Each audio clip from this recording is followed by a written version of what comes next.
Ele é engenheiro civil formado pela Universidade Estadual de Maringá, especializado em políticas públicas pela Universidade Federal do Rio de Janeiro.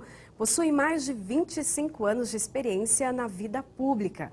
Estamos falando do ministro da Saúde, Ricardo José Magalhães Barros, que é o convidado de hoje do presidente da Assembleia Legislativa de São Paulo, o deputado Fernando Capês.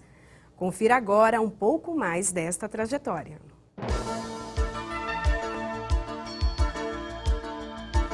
Com apenas 28 anos, Ricardo José Magalhães Barros foi eleito prefeito de Maringá e entrou para a história como o mais novo a assumir o cargo naquele município.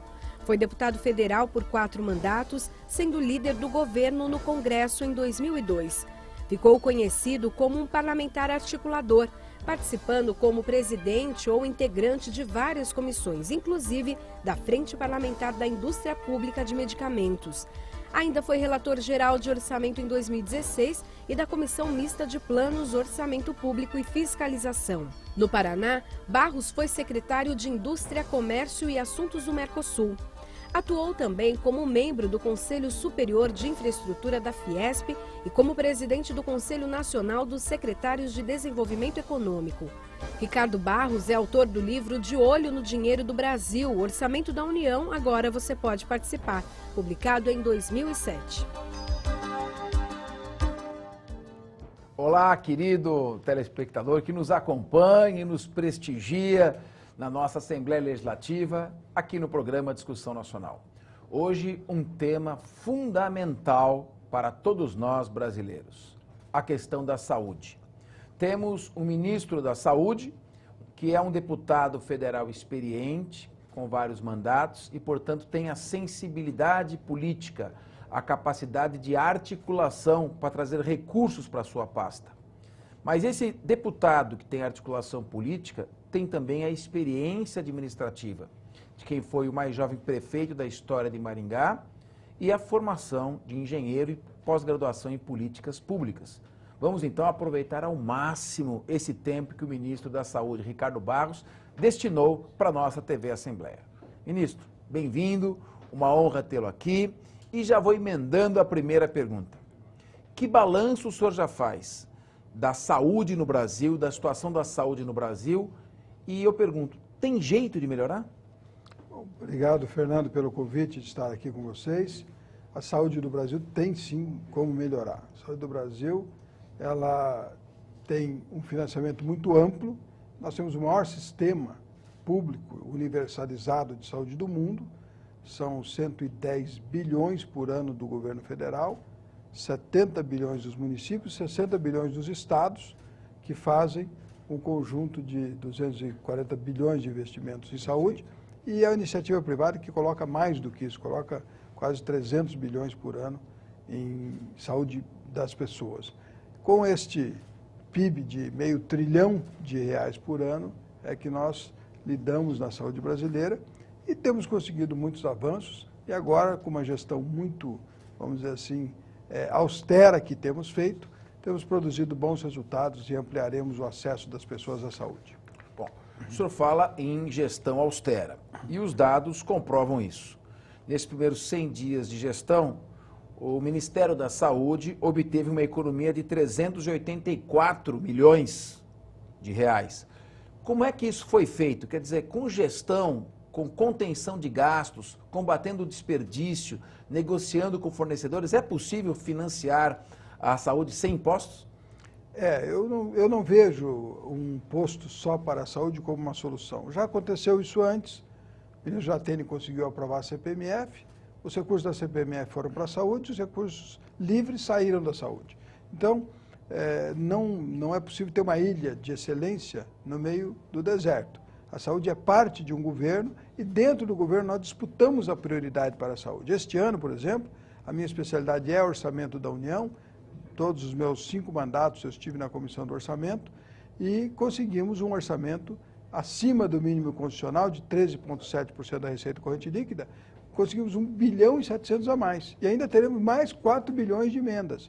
Então, vamos a um orçamento de 115 bilhões de reais esse ano, né, com a alocação dos recursos, e vamos sim poder fazer muito mais do que estamos fazendo hoje pela saúde dos brasileiros. Esta economia de 384, quase 400 milhões. Essa economia é financeira, ou seja, isso nós gastamos a menos em um ano, nós estamos restringindo contratos, renegociando, sem perder o escopo e o objetivo do contrato, mas baixando o preço, aluguéis, contratos de informática, comprando medicamentos bem mais baratos, compramos os medicamentos em dólar a 17% em média mais baratos a unidade, preço em dólar, e preços em reais 7% mais barato. Então, a esta economia de 387 milhões ainda se soma uma eficiência de 450 milhões que nós deveríamos pagar de correção pelos medicamentos, que seria o IPCA Pharma.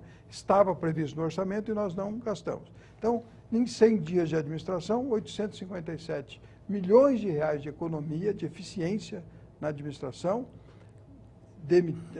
Por exemplo, extinguimos 345 cargos comissionados de livre nomeação no Ministério, 87 funções gratificadas, fizemos uma ampla reforma administrativa, enxugamos a máquina e tudo isso sem prejuízo da eficiência. Então, com esses 857 milhões, nós estamos comprando mais 220 milhões em medicamentos. Hepatite C, por exemplo, que é um tratamento caro e tem 90% de cura, nós saímos de 25 mil para 34 mil tratamentos ano. Nós temos em várias áreas ampliado o acesso das pessoas aos medicamentos, portanto, compramos tudo que nós compramos no ano passado de medicamentos, compramos esse ano sem reajuste, com 220 milhões a menos e aplicamos esses 220 milhões em mais medicamentos. Aí estamos financiando 216 entidades filantrópicas, santas casas de entidades filantrópicas, com 371 milhões por ano de custeio, são serviços que já vinham sendo prestados pelas santas casas sem a contrapartida da União, e mais 99 UPAs, várias aqui em São Paulo, 23 aqui em São Paulo, que passam a ter o financiamento do Ministério a partir de outubro, competência outubro. E as santas casas, competência dezembro, porque eu dependo de aprovar uma matéria lá, uma mudança no orçamento da União para ter capacidade orçamentária. A financeira nós conseguimos com a economia, mas a orçamentária eu preciso de autorização do Congresso. Então, estamos reaplicando imediatamente em saúde toda a economia gerada. Nossa meta é economizar 3 bilhões em um ano de gestão. Espetacular.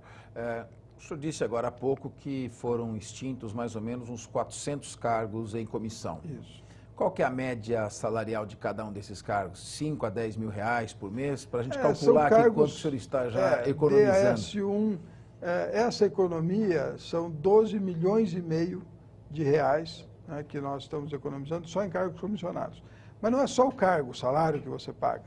É o espaço que a pessoa ocupa, aluguel, luz, telefone, viagem, né? Então, nós imagina uma estrutura inteira de 350 pessoas que desaparece, que não, né, ela gera uma economia consequente muito maior. Então, dentro dessa visão nossa de otimização da gestão, nós estamos conseguindo fazer um bom trabalho no Ministério da Saúde, sem prejuízo do financiamento da saúde, portanto, tudo que é otimizado, economizado, tudo que aumenta a eficiência é reaplicado em novos serviços de saúde, e aí vem o nosso discurso, fazer mais com o mesmo. Estamos provando que dá para fazer muito, muito mais com o mesmo recurso que temos. Fazer mais com o mesmo. O senhor já está mostrando isso ao cortar os cargos e agora o senhor tem sido um negociador muito duro com os fornecedores, tem reduzido custos, tem gerado muitos protestos por parte da indústria farmacêutica, por exemplo? Já publicaram um anúncio aí num jornal de grande circulação aqui de São Paulo, reclamando, né, da mudança da condução do processo, mas nós vivemos uma crise fiscal muito grande esse ano. Nós estamos com 170 bilhões de déficit primário, ou seja, estamos gastando 170 bilhões a mais do que arrecadamos. No ano passado também, já há 4 anos, e para o ano que vem a meta é 140 bilhões de déficit primário. Uau. Ou seja, estamos sacando letras do Tesouro para uma geração futura nossa pagar essa conta. Então, não é possível, numa escassez de recursos como nós temos agora, que nós não façamos a melhor negociação de compras no governo federal. Então, os laboratórios têm sido chamados a cooperar nesse momento de dificuldade do país, E aí é que eu disse que conseguimos comprar os medicamentos a preços bastante inferiores aos do ano passado, nominalmente, e não demos nenhuma correção. Isso ajuda a ter recursos para aplicar em outras áreas da saúde. Meus parabéns. Ninguém sobrevive gastando mais do que ganha. Agora, o ministro, então, dá uma boa notícia, e eu vou pedir licença para me dirigir aqui aos municípios. Com essa economia, nos primeiros 100 dias de gestão do Ministério da Saúde, 384 bilhões de reais, no Brasil inteiro, 99 UPAs vão ser beneficiadas. Vou me dirigir agora para dizer, em São Paulo, no estado de São Paulo, quais são as UPAs que passarão a receber custeio do Ministério da Saúde. Anota aí no seu município.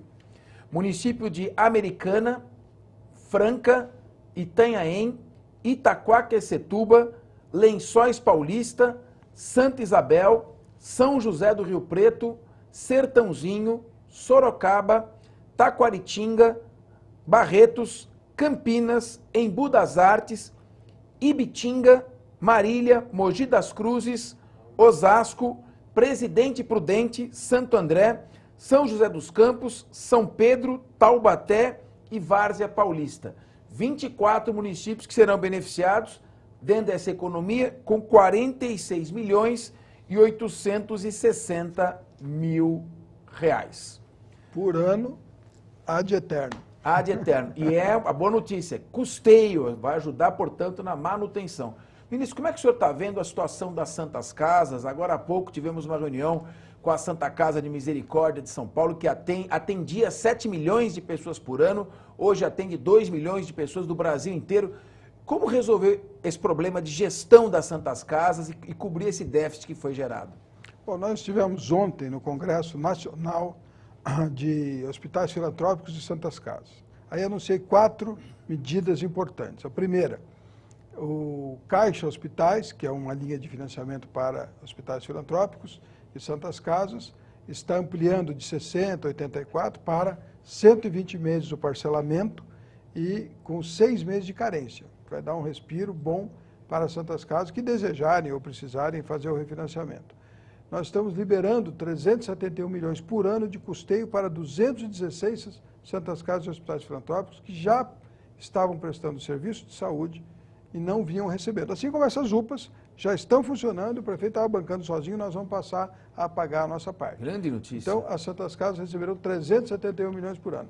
Liberamos 141 milhões de emendas parlamentares, pagas semana passada para as Santas Casas no Brasil todo.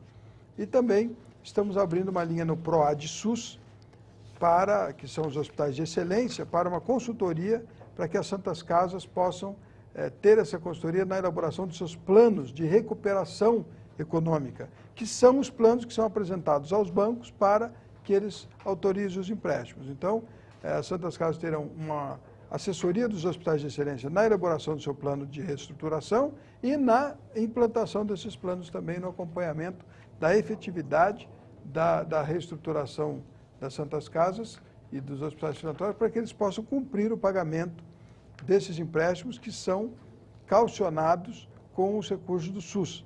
Então, 30% até 35% do que o SUS vai repassar mensalmente para as Santas Casas e hospitais filantrópicos fica já consignado para o banco nesses empréstimos. Então, é uma medida paliativa, as Santas Casas devem 22 bilhões para o mercado financeiro e nós temos um projeto de lei do senador Zé Serra que cria um novo modelo de financiamento dessa dívida com juros subsidiados e isso daria realmente um fôlego muito grande, porque as Santas Casas deixariam de gastar dinheiro em juros e passariam a aplicar esse recurso na saúde dos brasileiros. Olha, outra boa notícia, são 513 milhões de emendas parlamentares, para 500 serviços nas mais variadas Santas Casas. Isso está sendo feito por causa, como o ministro está explicando, numa revolução nos métodos de gestão dos recursos, renegociando com fornecedores, cortando cargos em comissão, reduzindo gastos, fiscalizando o desperdício. E esse é o tema da próxima pergunta. O senhor está investindo muito na informatização do Ministério da Saúde e nos sistemas de controle. Ainda muito desperdício? É possível que se combater através desse controle informatizado? Sem dúvida. Sem informação não há gestão e nem planejamento. Então nós estamos trabalhando com a implantação do sistema eSUS, modernizamos toda a plataforma do eSUS, teremos um seminário de conectividade no SUS para que vários softwares de primeiríssima linha, que são desenvolvidos por empresas privadas, possam ser apresentados. Aqueles que quiserem disponibilizar esses softwares gratuitamente na plataforma SUS, nós aceitaremos e os municípios poderão escolher entre esses sistemas de controle para a ação de saúde do seu município. O próprio eSUS, que é um projeto nosso, são sistemas que que o DotaSUS coloca à disposição de hospitais, de prestadores, de municípios, está sendo modernizado. Nós vamos anunciar uma nova versão do eSUS muito eficiente e, com a informatização, nós passaremos a conhecer efetivamente o que acontece na saúde brasileira. É preciso que cada município esteja informatizado, cada unidade básica de saúde ligada à Secretaria de Saúde, e a Secretaria de Saúde ligada ao governo federal e a Secretaria de Estado também, e os prestadores de serviço. Com isso, nós teremos cadastros únicos de todos os brasileiros e lançaremos nesses cadastros todos os serviços de saúde que cada pessoa recebe, e a pessoa receberá também um aviso do que foi lançado no cartão dela, para que ela faça a fiscalização se de fato os prestadores de serviço estão lançando na sua ficha serviços que realmente foram realizados para a saúde de cada um dos brasileiros. Existe também a questão do financiamento privado. As pessoas que normalmente podem, pagam seu seguro-saúde e vão se servir de serviços particulares na área do atendimento médico. O quanto que isso tem aliviado o setor público, ao que corresponde, e é possível também proporcionar que mais pessoas possam ter acesso a isso, de maneira que se reduza o custo da saúde pública? Veja bem, Fernando, o que nós temos hoje são 50 milhões de brasileiros atendidos em plano de saúde e 150 milhões de brasileiros atendidos unicamente pelo SUS. Então, quanto mais brasileiros tiverem nos planos de saúde, mais espaço para atender os que ficam exclusivamente no SUS. Então, um plano de saúde, pela pesquisa que foi feita nacionalmente, o terceiro desejo de consumo do brasileiro é o plano de saúde. Primeiro, casa própria; segundo, educação; terceiro, plano de saúde. Então, as pessoas querem ter plano de saúde. 80% das pessoas que não têm um plano de saúde gostariam de ter se pudessem pagar. Então, se nós pudermos ampliar esse acesso, nós estaremos atendendo um desejo da população e facilitando o acesso daqueles que não podem pagar um plano no sistema SUS, porque terão mais facilidade de acesso na medida que outros estarão ocupando outros serviços colocados à disposição. Os planos são de livre adesão, as pessoas aderem se quiser, não é obrigatório, então é uma questão de mercado e nós esperamos que as operadoras de saúde, de plano de saúde, possam oferecer mais opções, que a gente possa regular a questão do plano individual, que não está sendo ofertado no mercado.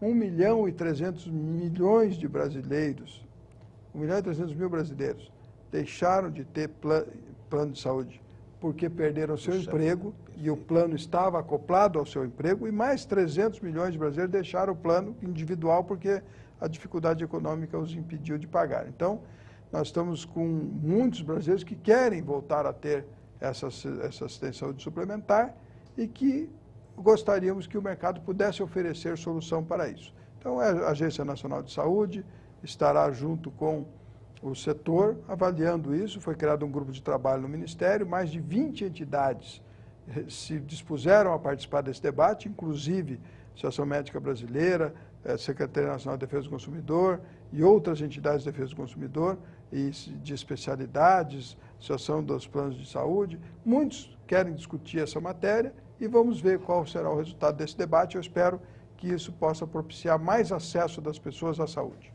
Em outras palavras, a crise econômica também agrava o problema da saúde, porque mais pessoas acabam indo buscar o atendimento público.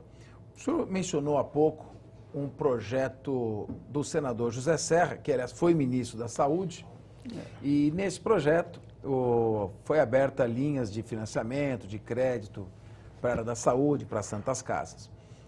A pergunta que faço é a seguinte: nesse exato momento, o quanto o Ministério da Saúde está dependendo do Congresso Nacional para aprovação de projetos de lei e o quanto depende mais de ações mesmo administrativas e de gestão? Há muitas leis a serem aprovadas Bom, o conjunto de legislação que está no Congresso Nacional hoje, ele favorece a saúde dos brasileiros, não necessariamente informa as fontes, né, porque muitos projetos são para ampliar atendimento, mas não tem fonte de recursos. Este projeto, especialmente do ministro José Serra, ele cria uma linha especial de financiamento para parcelamento do endividamento dos hospitais filantrópicos, que hoje devem 22 bilhões de reais em recursos emprestados em banco. Então, se nós conseguirmos criar um financiamento mais longo e sem juros ou com juros subsidiados, nós tiraremos das Santas Casas o encargo financeiro que poderá ser aplicado em mais atendimento de saúde. Então, esse é um objetivo. O governo vai ainda tomar uma posição, mas, em princípio, é a favor da aprovação deste plano de financiamento para hospitais filantrópicos e Santas Casas, que vai permitir com que eles ajustem a sua dívida no longo prazo, paguem menos encargos financeiros e, portanto, tenham mais recursos para atendimento às pessoas. Semana passada, o senhor anunciou, através do Ministério da Saúde, que iria atualizar 12 protocolos clínicos de diretrizes terapêuticas. Isso aí ia modernizar os tratamentos para diversas doenças pelo SUS. Explica para a gente em que consiste isso e como é que melhoraria o atendimento das pessoas. É porque existem permanentes descobertas de novas tecnologias, lançamento de novos produtos no mercado para todos os tipos de doenças. Então, os protocolos e as diretrizes terapêuticas determinam como o sistema trata uma determinada doença e com que tipo de medicamento, com qual tratamento. E o Sistema Único de Saúde disponibiliza daí esses tratamentos à população. Então, nós, inclusive, eu pedi para fazer um mutirão, de colocar mais gente neste grupo de trabalho das revisão dos protocolos, porque nós podemos, sim, fazer atendimentos de melhor qualidade, com drogas mais modernas, mais avançadas, sem que isso custe mais para a saúde. Então, incorporar essas novas tecnologias é o resultado dessa revisão dos protocolos e das diretrizes terapêuticas. Portanto, nós vamos ampliar, 12 já estão em andamento, já estão em consulta pública. Eu pedi que antes da publicação de cada solução, haja uma reunião presencial com os especialistas, com os interessados, com os hospitais, para que a gente ajuste realmente, na mais moderna técnica, a aplicação desses protocolos, dentro, evidentemente, da limitação financeira do orçamento. Portanto, vamos incorporar novas tecnologias que, no conjunto, permitam um custo mais eficiente para o Ministério. Ou seja, eu posso pagar mais caro numa droga nova, desde que ela me tire o doente do hospital mais cedo, com menos diárias, de modo que uma coisa compensa a outra, que a pessoa volte ao trabalho mais cedo, produza mais para a sociedade. Então, nesse conjunto de avaliações é que nós esperamos poder modernizar os protocolos, mais qualidade de atendimento e botar as pessoas mais rapidamente na atividade. Há alguma doença que no momento esteja preocupando mais, tem aumentado a sua incidência? A gente sabe que com a longevidade do século XXI, está tendo nos homens maior incidência de câncer de próstata. E vimos recentemente notícias nos jornais de que em vários estados o câncer já mata mais do que as doenças cardíacas. Vamos falar um pouquinho disso e da prevenção, que é muito importante, evita o alto custo e as tragédias das doenças. Teve um artigo essa semana do Dr. Drauzio Varela falando isso. Cada um tem que cuidar da sua saúde. O que cresce muito na nossa despesa do SUS? Doenças crônicas não transmissíveis, doenças autoadquiridas, doenças do comportamento das pessoas. Obesidade, né? Sedentarismo, alcoolismo e tabagismo, que são decisões das pessoas que provocam essas doenças na grande parte. Em alguns casos não, mas a grande parte decorrem de uma decisão de comportamento das pessoas. Essas nós temos que combater muito porque elas estão crescendo em muita velocidade.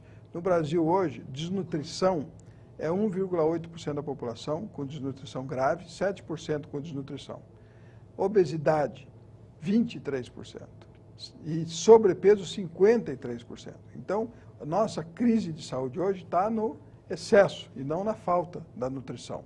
É preciso ajustar isso para que a gente possa evitar diabéticos, hipertensos, problemas cardiovasculares que decorrem desses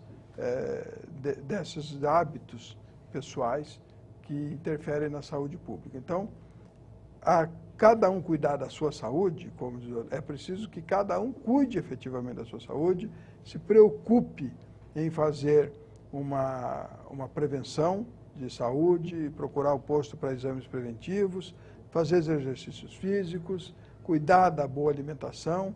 A qualidade da alimentação é fundamental para a qualidade de vida das pessoas e com isso nós vamos controlando tabagismo e alcoolismo, vamos poder avançar numa melhora muito significativa. Agora, câncer de próstata, os cânceres de modo geral estão mais frequentes, nós temos, e são caros os seus tratamentos, então prevenção, câncer de mama é muito importante, quanto antes a gente identifica a doença melhor e, claro, precisamos reestruturar, criamos um programa de expansão da radioterapia, compramos 80 novos aceleradores lineares para fazer tratamento de radioterapia de câncer, que estarão distribuídos por todo o Brasil. Inclusive, a fábrica desses equipamentos será a 6ª fábrica no mundo de aceleradores lineares, será aqui em Jundiaí, já está com a pedra fundamental lançada, a empresa chama Varia. Então, o senhor pretende ampliar o acesso da população a esses exames preventivos que são feitos, que podem evitar e diagnosticar precocemente as doenças? Sem dúvida. Nós precisamos retomar mutirões de cirurgias eletivas, que ainda não temos recursos para isso, mas é uma meta, e precisamos incentivar as pessoas na prevenção e promoção da saúde, coisa que faremos numa ampla articulação com escolas, com a sociedade de um modo geral, com empresas, na orientação. 2 coisas fundamentais: qualidade na alimentação e o combate ao Aedes aegypti, né? Então, combinamos com o ministro Mendonça Filho, da Educação, que nos últimos minutos das aulas da sexta-feira, as crianças serão orientadas a chegar em casa e fazer uma varredura nos focos de dengue, né? Assim como os empresários também, nos últimos minutos do expediente da sexta-feira, orientar os seus empregados para fazer essa varredura de focos de dengue, porque o mosquito tem 1 semana de vida. Então, se nós toda semana fizermos a varredura, nós temos uma chance muito grande de reduzir a epidemia de transmissão de vírus pela dengue, pelo mosquito Aedes aegypti. A nossa Assembleia solicitou e obteve uma carreta para fazer exames de mamografia nas regiões mais afastadas. Estamos com a carreta em Parelheiros e ali a população, as mulheres são examinadas, segue depois para a UPA e ela recebe o tratamento caso haja um diagnóstico. E também tem apoiado um trabalho de uma organização não governamental, a ONG C Tem Que Saber, que faz exames preventivos para a detecção de hepatite C, e também com grande sucesso. Mas o que eu queria perguntar para o senhor é o seguinte: nós temos um núcleo de avaliação estratégica que tem percorrido alguns hospitais, estamos agora num trabalho junto à Santa Casa de Misericórdia de São Paulo. Um dos grandes vetores do custo evitável da saúde é o setor de traumas, de acidentes. E nós estamos no pronto-socorro da Santa Casa, levantando quais as regiões de maior incidência de acidentes com motocicleta, principalmente, atropelamentos e veículos.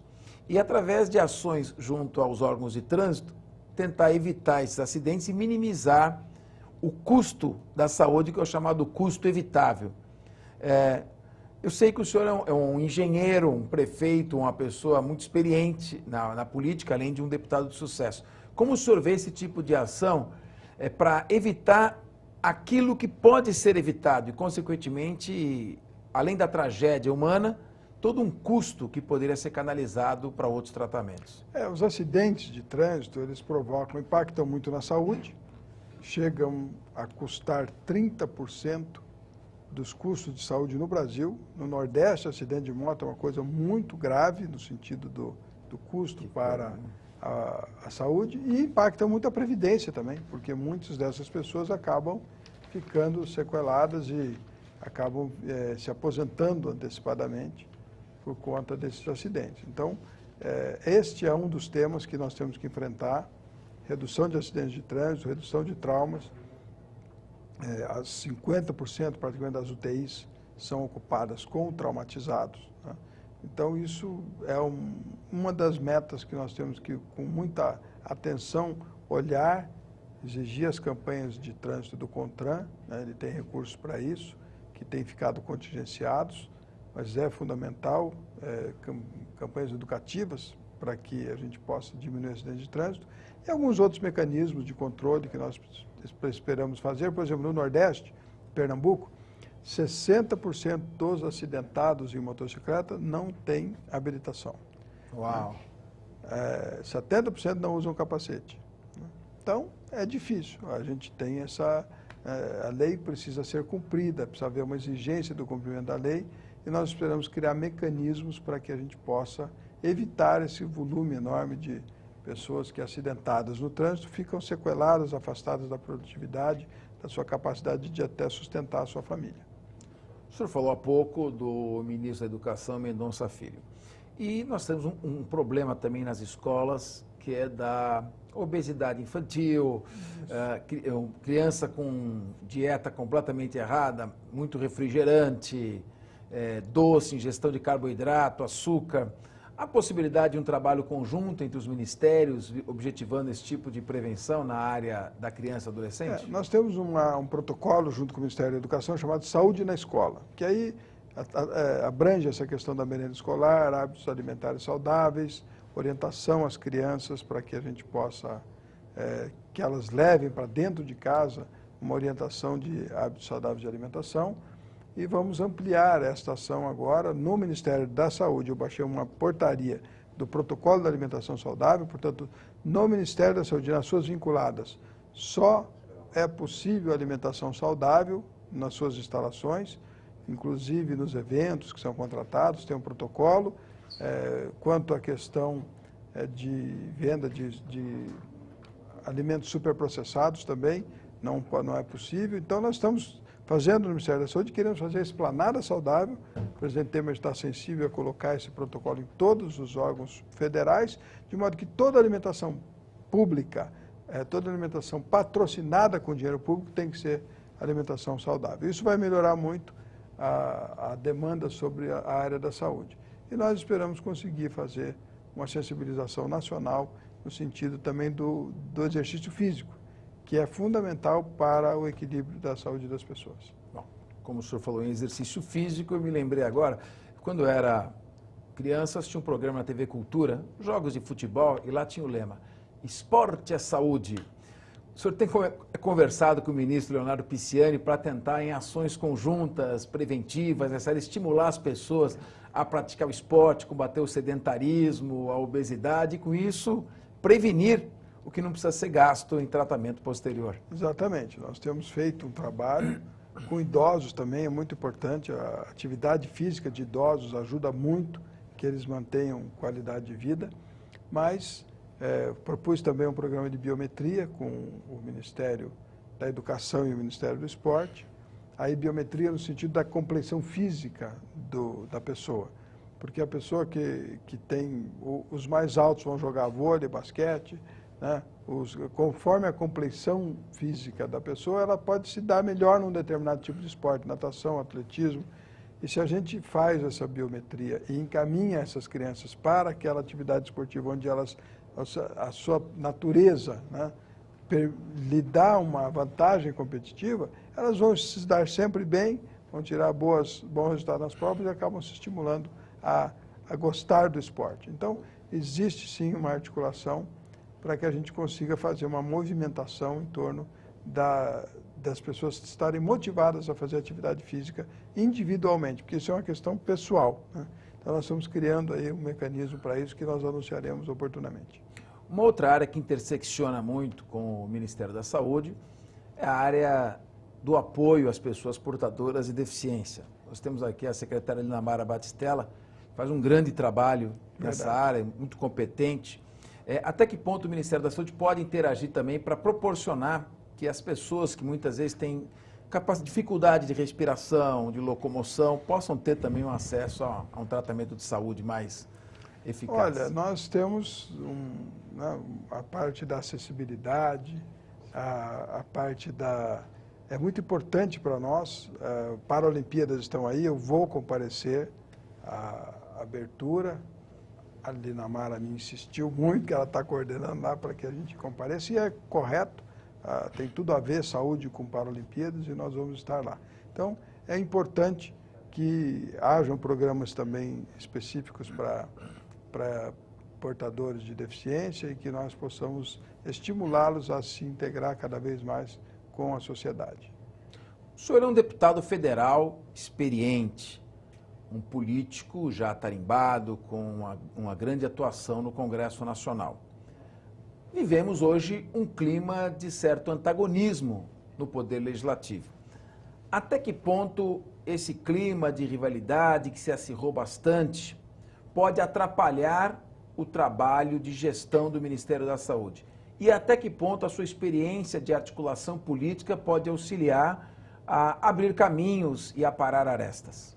Olha, eu tenho um excelente trânsito no Congresso, fui vice-líder de todos os governos que passaram, tenho essa facilidade na articulação política, mas, evidentemente, há um momento político novo a partir da confirmação do presidente Michel Temer, um reposicionamento, eventualmente, de determinados partidos, e nós esperamos manter uma ampla base de apoio parlamentar para aprovar as reformas que precisam ser aprovadas, para que a gente consiga colocar o Brasil novamente numa linha de crescimento econômico, de competitividade, e vamos fazer um esforço muito grande para isso. Na saúde, a Frente Parlamentar da Saúde é muito atuante, cobra muito recurso para a saúde, e eu estou convocando a frente para me apoiar também nessa batalha pela eficiência, pela gestão austera, pela capacidade de aplicar bem os recursos que a saúde dispõe.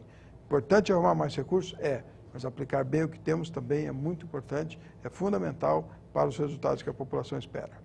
Aqui na Assembleia nós temos a nossa Comissão de Saúde, que é presidida pelo deputado Celso Gilo, inclusive é médico, e sem dúvida alguma ele me fez um pedido de que na próxima oportunidade, que for possível, o senhor fizesse uma visita à Comissão de Saúde para discutirmos os temas relacionados aqui ao Estado de São Paulo.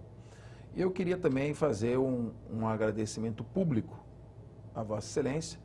Agora, pouco antes de iniciar esse programa, o senhor atendeu a Santa Casa de Misericórdia de São Paulo, que está tendo uma revolução na gestão, como o senhor está fazendo no Ministério da Saúde. Está sendo feito, José Luiz Setúbal está administrando aquilo e hoje já gera um superávit de 4 milhões de reais. Mas eles pagam 9 milhões por mês de juros de dívidas anteriores. E eu vi que o senhor logo, imediatamente, recebendo o pleito, já encaminhou aos seus assessores. Então o senhor demonstra um pragmatismo muito grande. Esse pragmatismo, o senhor está estruturado em nível de assessoria para poder dar vazão a essa sua vontade de realizar? Eu nunca deixo para daqui a pouco o que eu posso fazer agora. Então, ele me fez o pedido, eu liguei para o presidente da Caixa Econômica, já falei com o presidente da Caixa Econômica, ele vai nos dar o retorno, porque a gente não, como nós temos uma atividade muito intensa, se a gente não resolve na hora as coisas da hora, depois na outra hora estaremos resolvendo as coisas da outra hora e vai ficando para trás. Eu não gosto de deixar nada para daqui a pouco. Então, já encaminhei a solução, já passei os contatos, já pedi ao presidente da Caixa respostas sobre o que eles solicitaram, da tramitação do projeto deles, e eu acho que teremos logo mais já um encaminhamento para a solução do pleito que me foi feito. O Dale Carnegie dizia que se você quer resolver os problemas, tem uma mesa de trabalho sem gavetas, porque a gaveta é onde você esquece um determinado problema.